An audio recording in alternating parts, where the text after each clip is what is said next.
but she seems to be doing well thus far in first grade. She's got a little bit of boning up to do on her reading, but I suspect she'll do just fine.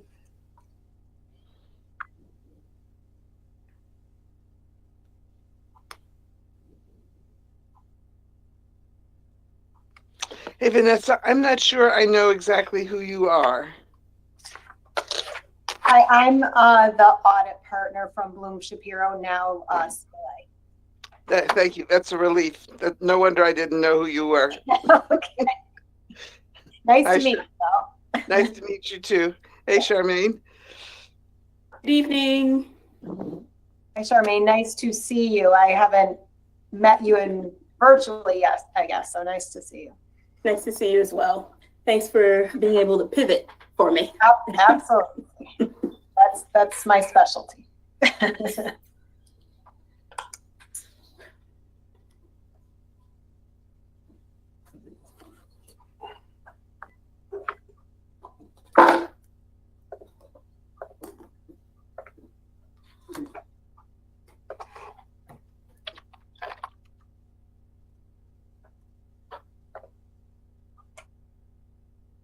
Hello. Hey, Ben. Hey.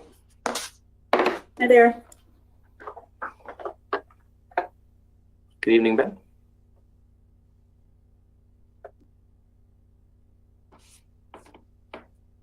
Oh, here he comes.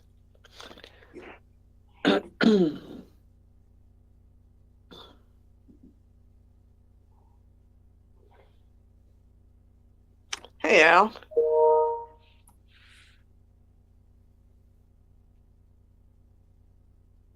Good evening. Hello. Sorry, I'm having just trouble with the technology now. Anyway. I just went through the same thing. Yeah, I don't know why, but in any event, we're here.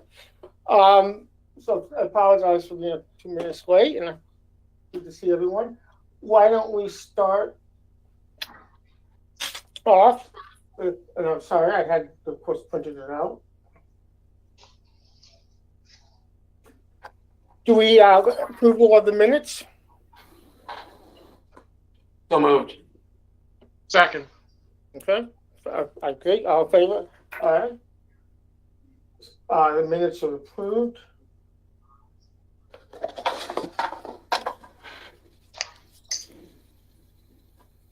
Do we have anyone from the public?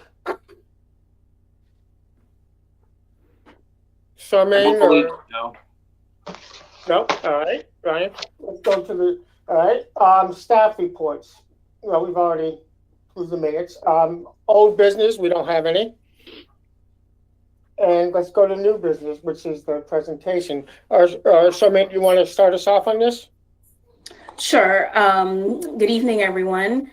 This evening we have Vanessa Rosito, partner at Bloom Shapiro. Actually, I'm sorry, CLA. They recently changed their name, and she will speak to that through her presentation. But she's here to present the fiscal year 1920 CAFR and give us sort of a summarization of the findings. I'm sorry, no findings. The summarization of the CAFR for the town of Mansfield. And at this point, I'll turn it over to Vanessa. Just one quick question. Will you be able to do the PowerPoint from here, so we have it independently open? That's my question.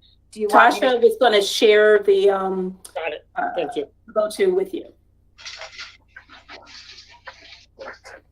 Oh, great. Looks like. Okay, so just bear with me. I share this. Do it this way. Yeah.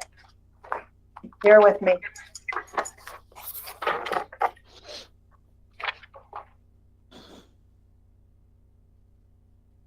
Let me know when someone can see it, please. There you go. See it.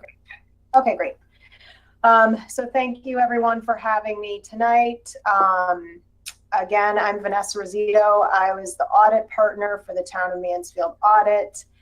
Bloom Shapiro did get acquired by CLA, so the presentation is a little different and the logo is a little different, and I'll talk about the merger at the end of the presentation. So just the agenda, what I'm going to discuss tonight. I'll go over the terms of the engagement. I'll just give you an executive summary. I have some pretty high financial highlights. We'll talk about the federal and state single audit, the governance communication, and then the laundry list of upcoming GASB pronouncements. And then lastly, I'll just follow up with CLA. And if you do have questions, it's up to you all. If you want to just interrupt me during the presentation or hold them to the end, I'm flexible. Okay, so as far as the terms of the engagement, we were engaged to express opinions as to whether the basic financial statements are presented in accordance with GAAP, and in relation to opinion on the schedule of expenditures of federal awards and the schedule of expenditures of state financial assistance, otherwise known as the federal and state single audit, and to express an opinion on compliance related to the major federal and state award programs. Also to provide a report on internal control over financial reporting and compliance with laws, regulations, contracts, and grants, and then on internal control over compliance related to the major federal and state programs. So executive summary, the financial statements, we've issued an unmodified opinion on your CAFR. Basically, that's the best opinion that you can receive. It basically means that everything is fairly stated in accordance with our accounting standards. We do have an emphasis of matter paragraph in the audit opinion. It's not a black mark or anything. It's just exactly what it says. It's just bringing the reader's attention that we did have a restatement to the beginning net position because we did reclassify the transit services fund. It just was not meeting the definition of a enterprise fund anymore, so it was combined into the general fund. So the starting net position was restated 141,000. Again, not a big deal, just needed, according to our standards, it's just a paragraph that we're required to have in the auditor's report. And gladly, no findings reported on internal control over compliance. The federal single audit, we issued an unmodified opinion on the one major program that we tested, which was highway planning and construction. And again, no findings or compliance on compliance or control deficiencies over that program. The state single audit, we issued an unmodified opinion over the state program that we tested, which was reimbursement for tax loss on state-owned property. And similarly, no compliance findings or significant deficiencies in internal control over compliance. So as promised, just some treetop, look at your funds. There's unfortunately 3 different bases of accounting in this financial statement, so it can be a little bit confusing. So I'll try to do my best to explain. This first basis of accounting is on the full accrual basis. So the governmental activities are all the funds of the town aggregated together and then brought on the full accrual basis, meaning that this is where you can find your assets, your long-term assets net of accumulated depreciation, and all of your long-term liabilities, your bonds payable, your OPEB liability, etc.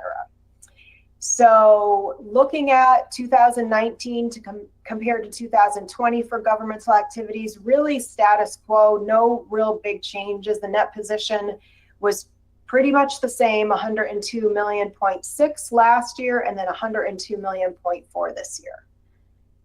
Business type activities are the enterprise funds of the town.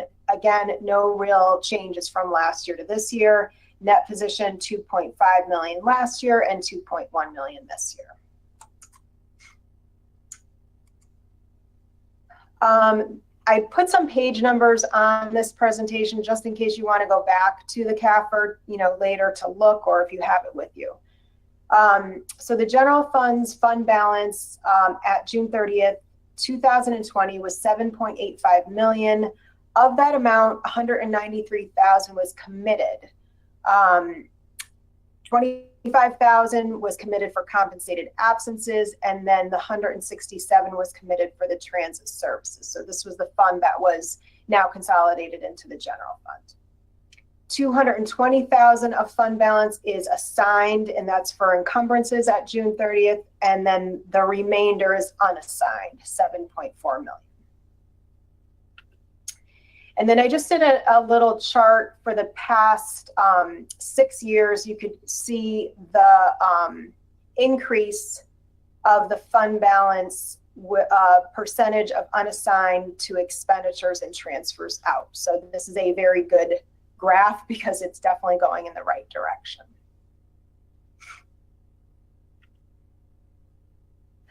Second basis of accounting is the budgetary basis of accounting. So I've included here the budgetary presentation, which you can find on page 20 of the CAFR.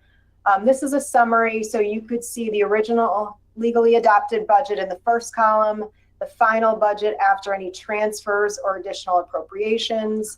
That is compared to the actual results, and then in the fourth column, you can see the variance. So for June 30th, 2020, your revenues came in $263,000 greater than budget, and your expenditures came in $328,000 less than budget. So very good results on both.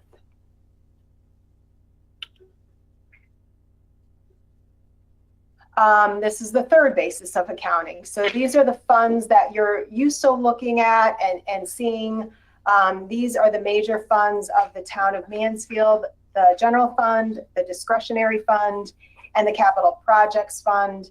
And then all of the smaller funds of the town, the non-major funds, are aggregated together into this fourth column. So I'm just going to call your attention to the bottom of the slide.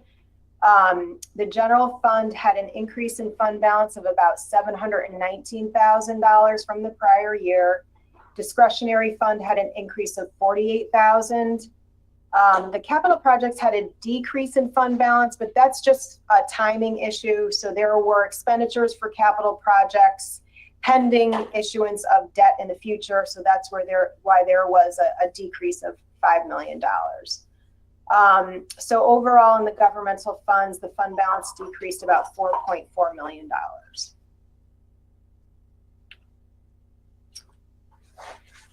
And these are the enterprise funds of the town: sewer and solid waste, and then the internal service fund. So just small decreases in sewer, 310,000, 70,000 in solid waste, and then internal service did have an increase of 231,000.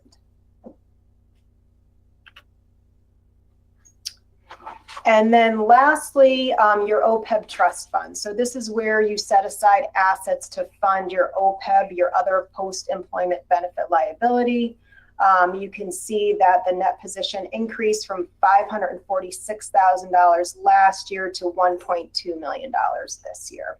And that's really because you did contribute $824,000, and the only expense was benefits paid of $112,000.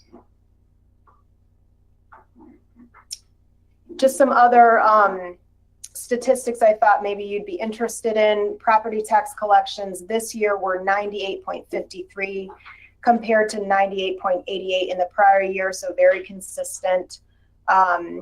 Mansfield is participating in the state of Connecticut Municipal Employee Retirement System. That liability is $17.4 million, and that is 72.69% funded. Your OPEB liability, which I just talked about, the trust fund, is about $1.8 million, and that's 41.34% funded. Vanessa? Yes. I'm sorry. I don't know why do we have an echo? I'm not sure why. Anyway, on the MERS fund, 74%, I think you said, funded. is 100% where we're supposed to be, or where are we ranked? Where are we in terms of what is both good actuarial practice as well as what the state expects? Yeah, so the rule of thumb is that a pension fund should be about 80% funded. And this is a tough one because it's a bit beyond your control because the state tells you how much to fund. So this is actually not bad compared to the teachers fund, which is not as well funded. So, this is also predicated on what the assets, the market value of the assets at June 30th.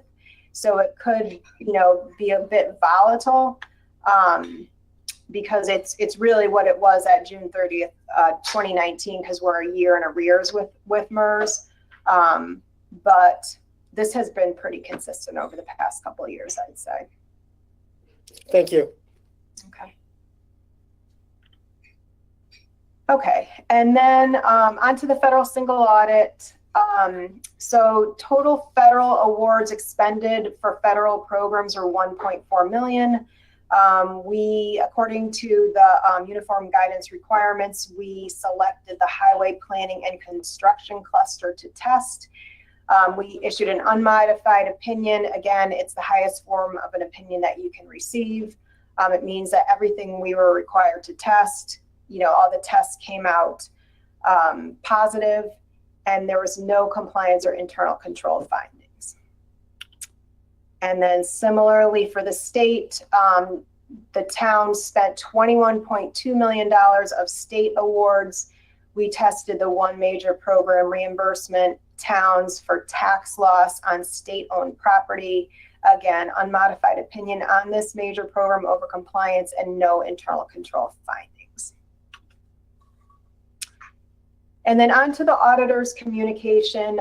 You did receive a letter along with the CAFR. I'm not going to, read the letter. I'm just going to kind of talk about some of the highlights. We did not adopt any new standards this year. GASB had mercy on us because of COVID, and they issued GASB 95, which delayed the implementation date of all of the standards. So we were supposed to implement fiduciary activities this year, but we didn't have to. That is now delayed till next year. We are required to call out the significant estimates that are in your financial statement. Every financial statement has estimates. We are required to audit those estimates to make sure there's no management bias, that management isn't, trying to overestimate or underestimate to kind of manage earnings. So they're listed here. The useful lives of capital assets, the allowance for uncollectible receivables, net pension and OPEB liability, the claims incurred but not reported for your medical claims in your internal service fund, and then lastly, the landfill liability.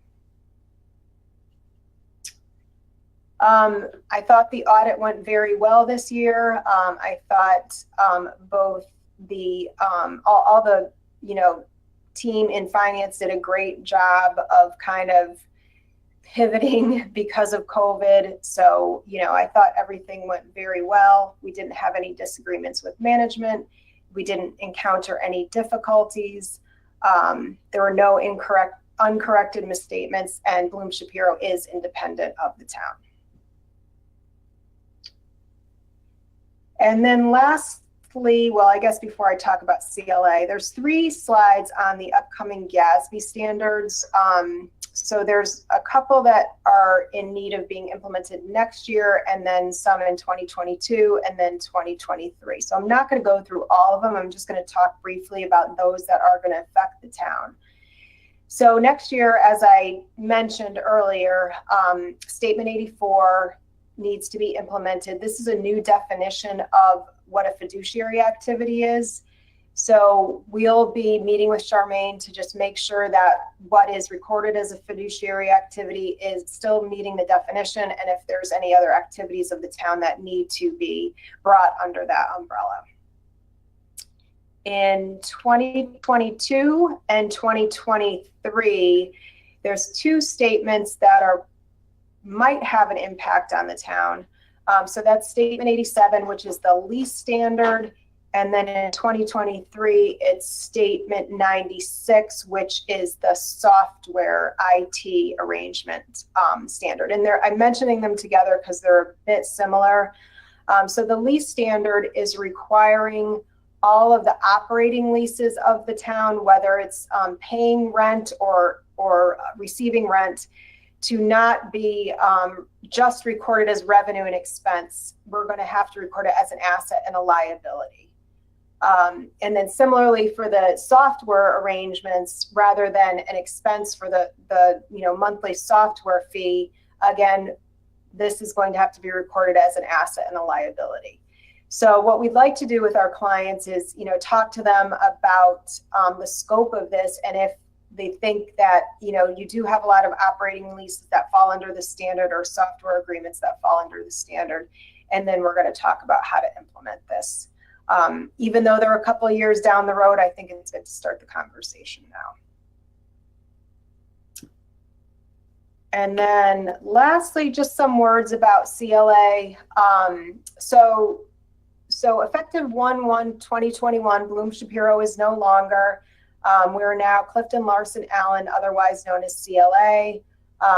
It's really a great firm. It was about 10 times the size as Bloom Shapiro, but their culture and values are the same as Bloom Shapiro, which really made sense for us to do this merger. They're really not in New England, so they're looking for us to continue doing what we've been doing in New England. So the look of, the team is not going to change. Mike Popham is still going to be the manager. I'm still going to be the partner. And they have a great government practice already. They audit about 3,500 governments. So it just means more resources for us and for our clients. Vanessa, just sort of I don't know if it's a rude question or not, but I would assume that the costs will remain the same, or at least not go up more because of the merger. No, we're very competitive with respect to rates. So we're very similar. So that's correct. Thanks. Yeah. Okay. And then I have my contact information and Mike Popham, who was the director on the engagement. So if you have any questions after the meeting, you can email us or call us if there's anything that I missed. And I can stop sharing now, I think. I can figure that out. Okay, so okay, great, thanks. Does anyone have any questions for me? I just have one sort of foundational question. So how many years had Bloom Shapiro been serving as our independent auditor? That's a good question. Charmaine, 6 years, 9 years? I want to say I think it's on the higher side, but you all recently, the town went out to bid, and I see Ben shaking his head. So I don't remember exactly when, but I want to say in like the last 2 years. Yeah. That matches my memory, Charmaine, that we went out to bid, and we have gone out to bid based on our, whatever the best practice is for auditing firm, and Bloom Shapiro was competitive and selected, and I think we had some conversation at the time. Al, I don't remember if this predates you or not, just about it being sometimes considered best practice to switch up your auditing firm every once in a while for a fresh set of eyes, but I don't recall the exact circumstances, but we concurred with staff that this wasn't the right time to do that for, I think, a variety of reasons. I don't fill in the details, Peter and Al, if you remember. That's about my recollection. I don't have, and I'm trying to think when I think Tony might have been chair of finance then. I don't know if Tony's still on the line. But that's essentially correct. We just recently had the same discussion about the town attorney as well. Yeah, So I'm wondering, are there two sets of financial auditors, or is there just one? Is there any other I'll Firm? yeah, for Yeah. any other purpose. This is it. Okay, then my recollection is pretty clear that we decided to stick with Bloom Shapiro at least until everybody was transitioned and we'd had at least a year under their belts before we began to talk about something about reopening.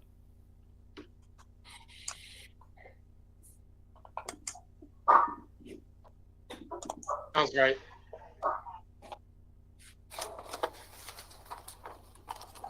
But there was an inclination that after a certain period of time, we should reopen the bids. I just don't remember when exactly Bloom Shapiro competed at the last time. I know they were rehired at some point. I just don't remember how many years ago it was. I believe it was 2 years ago. Okay. I feel like that's what I remember reading when I was trying to get myself acclimated. That sounds right, but it simply sounds. We need some people with longer and better memories than are in this room right at the moment. There's a lot being crammed in between the ears right now. So I can check my records and get back to Charmaine too. Okay. I can do the same. There's nothing to indicate that we have been dissatisfied with the Bloom Shapiro services. It's just a matter of length of time. I appreciate that.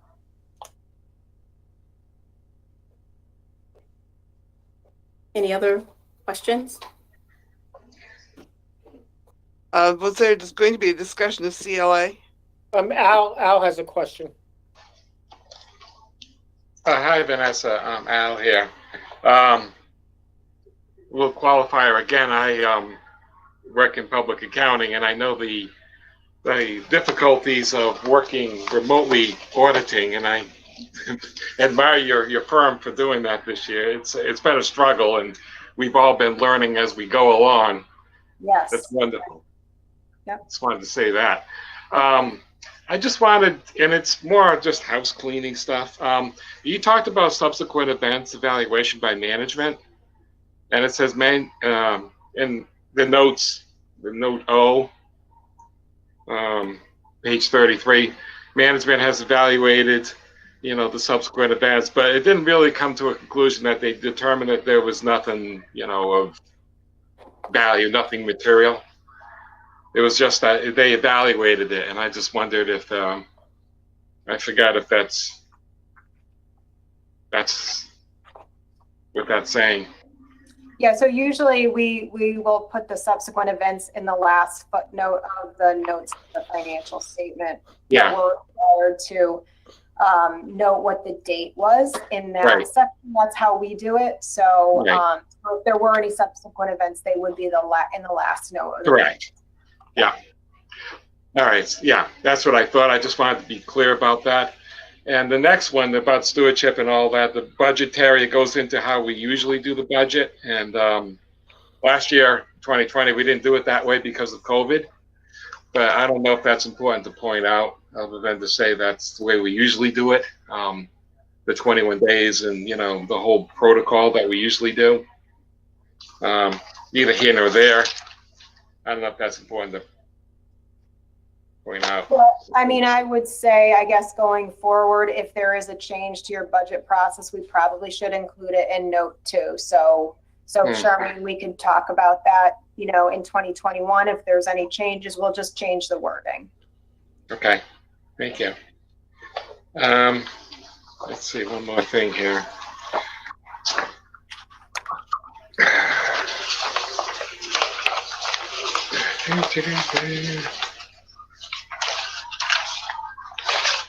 Yeah, I just noticed on, and again, it's just a silly thing, that when it comes to the schedule of findings and question costs, that there's a question about any audit findings disclosed. No, I'm sorry. It goes about auditee qualified as low risk auditee, and it's yes or no. And on one schedule, it's yes, and then on the other one, it's not even asked if they were, and I just was curious. I'm assuming it's low on both, right? So on the federal single audit is the only requirement where we're supposed to evaluate the risk of the auditees. So it should be no on that one. And the state doesn't require us to do that. That is just a different method of selecting programs there. Sure, of course. Yeah. Yep. Okay. Okay. Other than that, I'm good. Thank you. Great, thank you. And can I just add one comment? You know, Al just brought up, giving credit to Bloom Shapiro for trying to do this audit remotely. The team did come in and spend a few days with us, probably, and this is my first audit for the town of Mansfield, but not my first audit with Bloom Shapiro. And so they spent a few days. I'm assuming that they spend way more than 3 days, 3 to 4 days, but they did come in and spend, I think it was 3 or 4 days to try and get all the parts, and worked really patiently with us to sort of scan over all the items that they needed that they weren't able to actually put their hands on. So they actually did come out, spend some time with us. Yeah, thanks, Charmaine. I mean, we tried to minimize contact, but sometimes you do have to come out and, rather than you all scanning invoices, and I think we tried to make it easiest for everyone. But yeah, I thought everybody did a great job, especially with the change. I think Charmaine really got up to speed quickly, and especially with the 3 audits, it was a lot. So the 3 entities. So kudos to everybody. Vanessa, could you just confirm when it comes to the MERS and the OPEB liabilities that the sort of the extent of that, the data that we're looking at there are people that are currently in retirement status, that there's not like some sort of figuring in about like active employees that are becoming retirement eligible, or what population exactly, how far that goes? Yeah, so what those actually represent is the present value of what Mansfield is going to have to pay in the future. So it's really both. It's the retirees already that you're paying for, the amount that you have left to pay according to the mortality tables. And it's also the current employees' present value. And then, according to the mortality tables, the liability for them. So the liability is measured, and then the assets that exist in the plan, both in MERS and in OPEB, are subtracted from that. Right. Okay, so it is a blend of current active employees and current retirees. Correct. There's no fudge factor for future employees to be named later, but it's a snapshot in time based on your current employees. That's right. Yeah, the actuary gets a census report for all of the participants in both plans, and they kind of, calculate that amount. Thank you. Yep.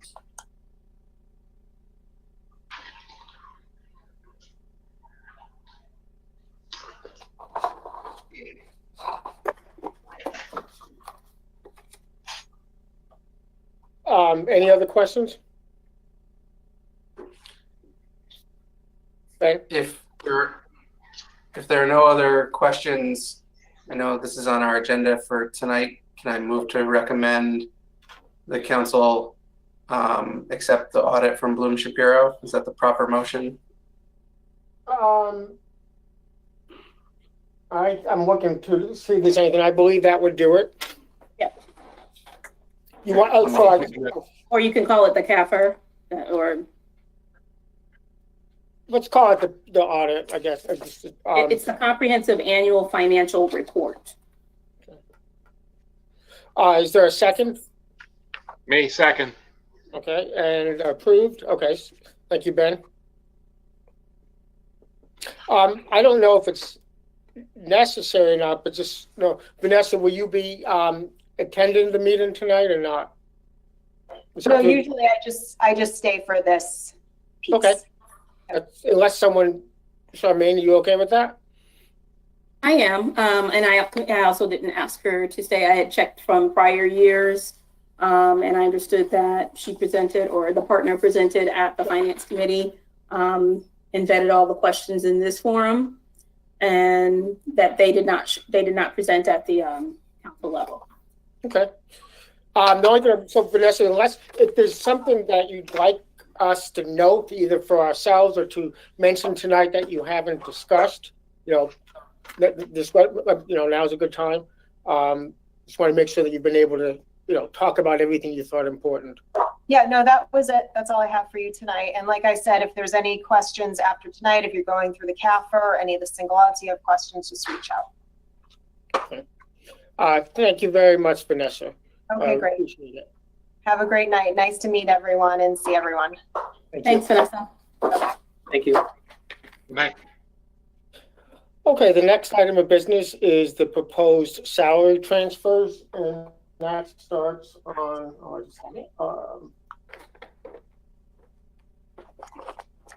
very end. Page 176. 175, 06. Yep. 175. Anyway, okay. Charmaine, do you have any, the description is helpful. It's there. Is there anything you want to add? I had one question, but let's let you go first. For the most part, the salary budget transfers are really reflective of the movement based off of those dollars that were put in the contingency account during the budget process. So here we are in the next fiscal year, and the increases that are reflected in representing the COLA, as well as any of those folks who have step increases on their anniversary.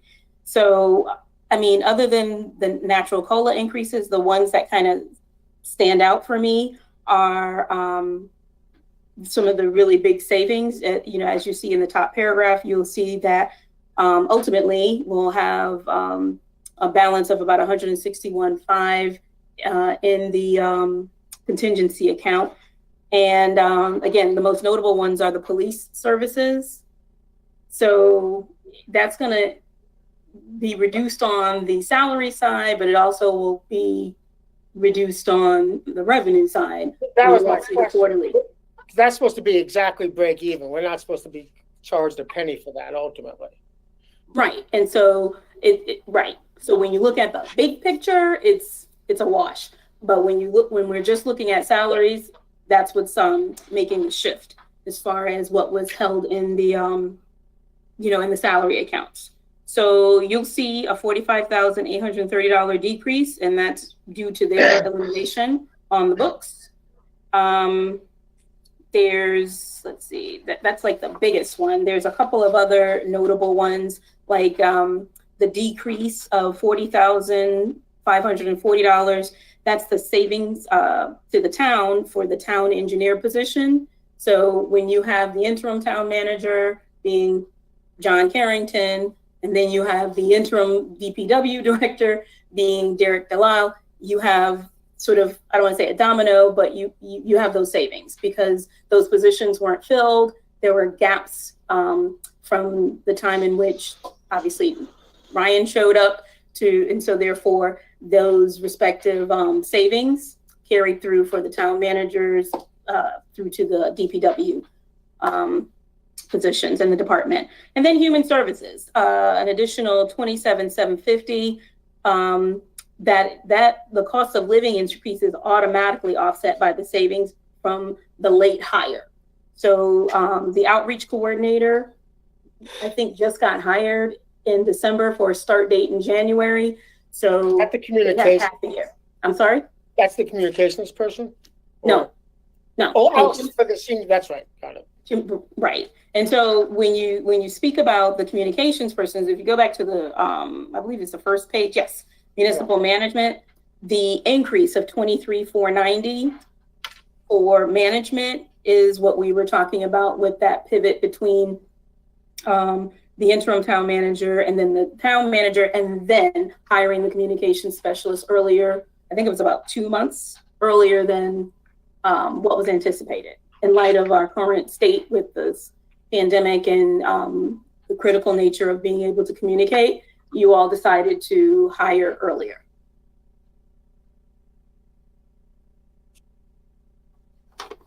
So those are the highlights for me. Like I said, all the other ones are just the COLAs that you all have had approved in the budget, now being shifted to their respective departments. Thank you, Charmaine. Any questions? Ben? There aren't any questions. I'd just like to move to recommend the council approve the salary transfers. Okay, go ahead, Al.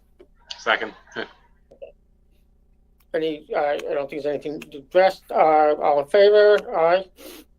Okay. Thank you. Okay. Thank you, Charmaine. Now the final meeting schedule. So This is the last page. now, I did shift a bit, and I looked at the schedules of other meetings because I know that it's 6:41 p.m. and I know that sometimes we have some meaty things to discuss, and sometimes it gets a little hairy to try and get it all done before the next meeting, which is the council meeting.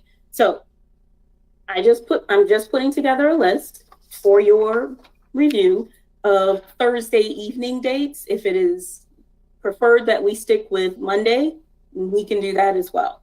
So what you have is obviously the first meeting, which is January 11th, but all the other meetings are the third Thursday of the month. Thank you. Right. Well, and the reason, and this is before you came, so the reason, no, Monday at 6 is certainly not optimal. We arrived at that in part because all the meetings were in person, at least ideally. And with, I teach at night in the fall, and Ben has a lot of legislative commitments, and Al has, work, pretty much every day through 6. So we're trying to arrive at a compromise that wouldn't involve yet another evening, but also, make it possible for all three of us, as well as staff, to participate. With at least this semester, for me at least, it's virtual. I don't know the amount. Turn it over to Ben and Al to see. I don't have a problem with Thursdays this for spring, simply for that reason. I don't know my schedule for the fall. Go ahead, Ben. I am fine with this. If it works for you and Al. My preference is for Mondays, but just for council, like to be before a council meeting. But I agree, because of our need to start them at 6, I don't think it's working great, and so I think this makes sense for this next year. I would just say if those scheduling constraints are different in 2022, I want to keep in mind that we, this committee usually meets before council, but again, having 45 minutes isn't ideal. So I'm all right with these Thursdays. I can't promise I will be able to make them all, especially the April and May meetings, but I think it's likely, given that even if I'm obligated at work, I will be obligated right here at this desk and can have multiple things happening at the same time. Al? Well, hate to be the fly in the ointment here, but the third Thursday is RTC night, and that's a definite conflict for me.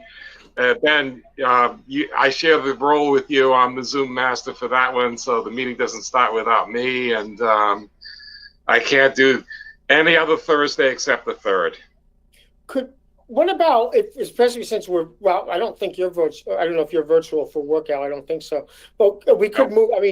Could we move the Monday meeting to 5:30 instead of 6, or is that going to interfere with work? It's not going to work. Okay. Sorry. No. Now we could do it earlier in the morning, but you have to get to work. What about a different Thursday, like the second Thursday or the fourth That's Thursday? what I'm saying. Any Thursday but the 3rd. So that's been the conflict for me with the Board of Eds, and being present for those meetings. Those are the 2nd and the 4th Monday, Thursday. What about the 1st? The first Thursday? Yeah. Look at that one. Well, think we are out of time to get things transferred over. So why don't, Charmaine, if you want to try to see if another Thursday works, we could approve. Well, we have a couple minutes right now. Still, it's only quarter of. I thought The we only had- thing I think I know of that could be a conflict, if memory serves correct, isn't that downtown partnership board meetings? And I guess I'm on that board. I don't think it's the first Thursday. Oh, is it? Okay, I guess I thought it was the first. So after sort of like budget season, the first Thursday seems to work. Again, they're trying to get their budgets passed to bring forth to the town. So there's a few conflicts in February. In February and in just February. Wow, February. So, I know why I didn't look at the first Thursday or didn't bring it forward is because I'm trying to create a schedule that would afford you all to be able to, that gives me and my team time to do the quarterly financials and get them packaged after the close of the respective quarter and get them to you. But even if it's another month, if you're all right with that, then that's fine. Those extra 2 weeks would be helpful. I have to confess the partnership board meetings are on the first Thursday. It sounds like the best bet. However, interpret is 5:30 is to stick with our 6 o'clock time on Mondays. But let me point out that the partnership board meetings are at 4:30 and they're usually done by shortly after 6. By 6 or shortly after. Why don't, if we're going to do Thursday, why don't we keep our regulars, if Charmaine, you have a conflict in February, why don't we keep our regular February meeting? And if it's true that most of the partnership meetings are done by 6, we could start at 6:30 or something on Thursdays. And that's probably easier for Al anyway. And you can give us an updated revision to our 2021 schedule at our February meeting. Because we have to vote on if we want to change our schedule, we have to vote on it. Yep. And that way you can like double check for conflicts or whatever and adjust this for the first Thursday if you need to. Well, So- go ahead. No, I just want to make sure because off the top of my head, I can't remember the statute. I'll follow up with Sarah Ann. But I think that's a plan as long as there's no conflict with when it has to be declared that the recurring meetings have to be posted. I didn't realize there was a conflict until this month. It was already on the schedule for a December meeting, but that was the only thing. So that's the reason why, I asked if we could just postpone when Peter and I were going back and forth. But that's a Have we plan. not adopted a regular meeting schedule? I think you've already missed the deadline. Yeah. So just do it as soon as possible. Well, all right. So we want to do it before February 18th. You want to? I also hate the idea of calls. Then, Peter, it's a 10-minute meeting. Maybe you could schedule a 10-minute Zoom meeting as soon as there's a proposal, and just adopt it. And by the way, discussions of calendar are permitted offline. So it might be possible for Charmaine to poll the committee with a proposal and then call a special meeting of the Finance Committee to adopt it. All right, Ben, Charmaine, and Al. Thank you, Tony. Ben, Charmaine, and Al. Which do you prefer, a 5-10-minute meeting, or try to do it by online, by mail, email? We need to have the meeting in order to officially adopt something, because we're required by statute to officially adopt something. So all I'm saying is, since it doesn't seem like we've done the full conflict check, we can have that conversation via email and then do a quick 10-minute meeting whenever, for the next council meeting or whatever, to adopt. How about later this week? Does that give people enough time to do the conflict check? Sorry, When? what was it? Well, Charmaine, let's go with you. We can do it at any point later this week or next week. Why don't we move on? How about this Wednesday at 6? Well, I mean, I can do it anytime. I mean, I'm virtual. So, Oh, wait a minute. This Wednesday is the 13th.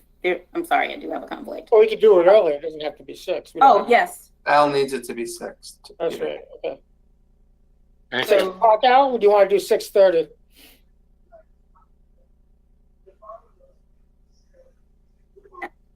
Are you asking Al if he wants to do 6:30? Yeah.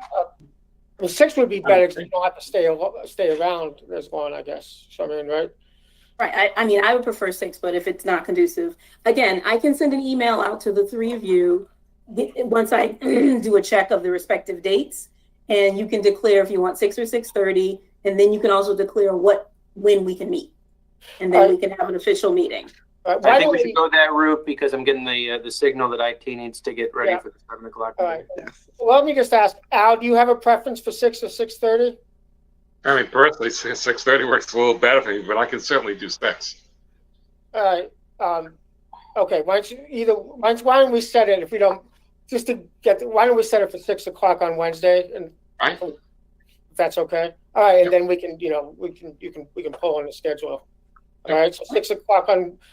Yeah, that gives us time to post. Is that when Charmaine has a conflict? No. I can do 6 o'clock on this Wednesday, the 13th, correct? Correct. If it's a short meeting, because I have another one, 6:30. So, It should be very short. okay. So, all right. I'll try Any and get it posted tomorrow. okay. Any other communications? I don't think so. Do we have future agenda items? This one. Go ahead, Charmaine. No, this one. The calendar. Oh, That's okay. it. Oh, besides that, okay. That's what you had. Anyone else? All right. Anyone wants to, Banner Al, move to adjourn? So moved. Seconds. And we are adjourned at 6:52. See several of Thank you. you very much, Charmaine. All right. Thank you. And we'll see you in a couple minutes. Yes, sir. Thank you.